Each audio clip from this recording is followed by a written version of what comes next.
Muitas funções conhecemos a sua lei, mas não conhecemos necessariamente, ou pelo menos a priori, o seu gráfico.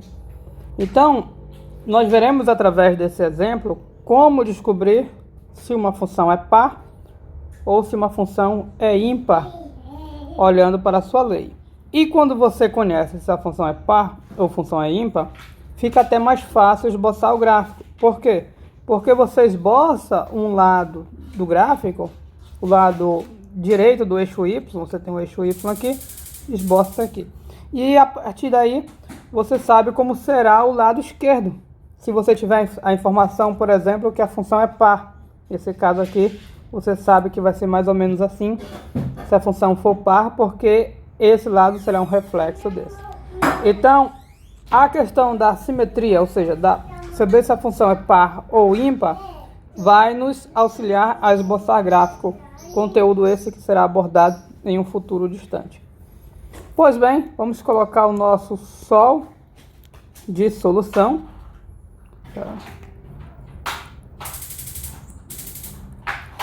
Sol, que vai representar a nossa solução. E letra A. Observe que nesse exemplo, em cada um é para determinar se a função é par, é ímpar ou nenhum dos dois. Então, nós vamos determinar se a função é par e depois tentar determinar se a função é ímpar e a partir daí concluir se é um dos dois ou nenhum dos dois. Então, primeiramente, vamos verificar se a função é par ou até ímpar mesmo, né? O que a gente vai fazer? Tanto faz para determinar se é par ou se é ímpar, a gente vai fazer o quê? A gente vai pegar e calcular, pelo que a gente viu, a f de menos x. Vai calcular f de menos x. Se der f de x, é par. Se der menos f de x, é ímpar. Se não é nenhum dos dois, não é par. Nem. Então tem que calcular esse bichinho aqui. Daí, como é que eu faço para calcular? Vou aqui na minha lei. Onde tiver x, eu vou trocar. Quando tiver x, eu vou trocar por esse bichinho aqui, que é o menos x. Então, aqui vai ficar menos x elevado à quinta. Você põe entre parênteses, porque todo menos x elevado à quinta. Eu vou apoiar. Tá. Aqui mais. Aqui vai ficar menos x, então vou colocar direto menos x. Aí, vamos fazer a continha. Aqui tem o menos, vamos tirar ele. Expoente ímpar, guys. O menos pode sair. Aí você tira o menos e fica assim. E agora, essa função, ela é par ou ela é ímpar? Aqui a gente vai tentar fazer uma manipulação algébrica. O que é uma manipulação algébrica? É alguma técnica que você utiliza fazendo alguma continha para chegar em determinado objetivo. Pois bem, na nossa função, o objetivo é chegar numa expressão igual à nossa função, que é o f de x, que daí ou vai dar o próprio f de x, ou vai dar o próprio f de x com o menos antes. Então, o objetivo é esse, chegar no nosso f de x. Ou seja, observe aqui que já quase chegou. Tem x à quinta, tem x à quinta, tem x. O que falta? Falta a questão do sinal. Aqui era para ser tudo positivo, aqui é tudo negativo. Não seja por isso. Você coloca o menos em evidência. E essa é a manipulação algébrica. Coloca o menos em evidência. Aqui vai ficar mais, aqui vai ficar mais. E observe que depois desse menos ficou exatamente exatamente essa expressão que é a nossa f de x. Então, isso aqui virou f de x. Ou seja, guys, o menos saiu, e ficou dessa forma, caracterizando a nossa função como uma função ímpar, porque o menos, no final das contas, o menos saiu. Então, portanto, f é ímpar. Ok, isso finaliza a nossa letra A.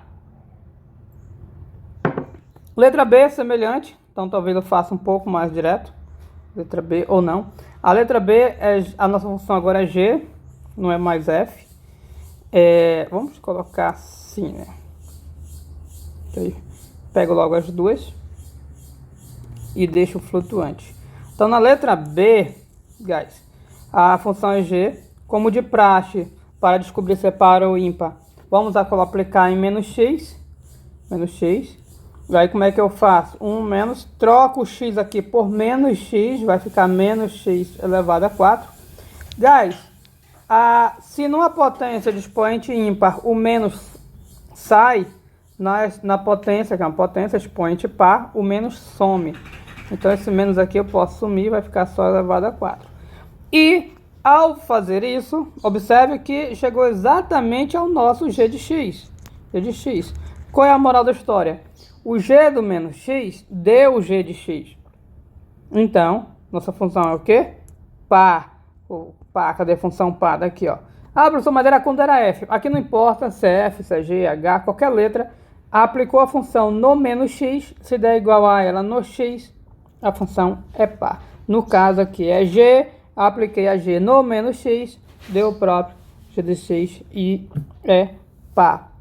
A gente não vai fazer essa letra C para não estendermos nossa aula, mas eu vou dar uma ideia, mostrar a filosofia para vocês.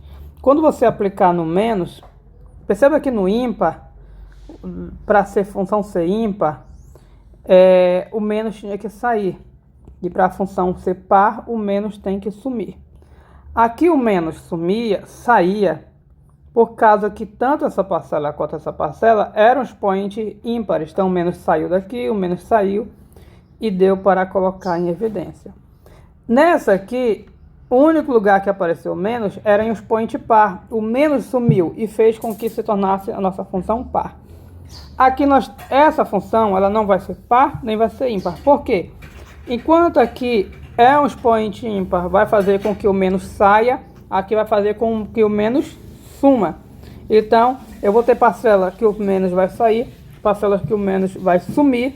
Então, a minha função não vai ser de fato nem par, nem ímpar. Então, essa letra C, ela não é par, nem ela é ímpar. Okay? Mas aí você pode imaginar, então, que toda função par ou ímpar está ligada aos expoentes serem pares e ímpares também. Pois bem, de modo geral, essas funções são todas polinômios. Polinômios. E funções que são polinômios, professor, o que é polinômio? Que aparecem as potências do x. Potência de x, de x, tudo é potência de x. De modo geral, funções que são polinômios, realmente o expoente delas vai acabar dizendo se a função é par ou é ímpar. Mas tem funções que não são polinômios, onde nós temos conclusões de par ou ímpar, como é o caso das funções seno e cosseno, que nós vamos comentar sobre elas em uma aula futura. E eu vou colocar mais uma vez flutuantes, que a gente vai dar uma breve olhada para o gráfico delas. Então, eu vou apresentar um gráfico gerado em computador. Aqui. Vocês podem, inclusive, caso queiram, usar algum aplicativo para esboçar gráfico. Tem o GeoGebra, mas tem outros também que você pode procurar. Guys, essa aqui é o gráfico da letra A. Lembrando que a letra A era uma função ímpar. E, de fato, observe que essa parte aqui, ela é o reflexo invertido dessa aqui. Quando você reflete essa para o lado esquerdo, vira aqui. Depois reflete para baixo, vira essa parte. Então, essa aqui é o reflexo invertido, que é como ocorre nas funções ímpares. Nas funções pares, a gente sabe que o eixo y funciona como espelho. Esse é o gráfico da letra B. E observe que esse lado aqui é justamente o reflexo desse lado. Inclusive, eu poderia, na verdade me veio essa ideia agora, eu poderia ter começado assim, ó. Ter sumido com o gráfico aqui. Aí mostrado só um lado do gráfico para vocês e perguntado como é o lado esquerdo. Aí você sabe, o lado esquerdo, como é um reflexo, já que a função é par, vem assim. E de fato, né, vem assim. Então, poderia ter mostrado só um lado e você usar simetria. Função par, o eixo y funciona como espelho. Isso aqui é um reflexo. Se tivesse um olhinho aqui, ia ter um olhinho aqui. Se tivesse uma boca aqui, ia ter uma boca aqui também. O nariz aqui ia ser igual aqui. Então, você tem o que? Simetria. Olha, dá pra fazer até um negocinho aqui. Ficou parecido com o Capitão Caverna, mas tudo bem. Aqui a função não é par, nem é ímpar. E como não é par nem é ímpar, você sabe que a gente não tem simetria em relação ao eixo Y. Em relação ao eixo Y. Veja bem, ó. Esse aqui é um lado e o outro lado não é igual. Se você olhar com carinho, guys, esse gráfico, ele tem uma simetria.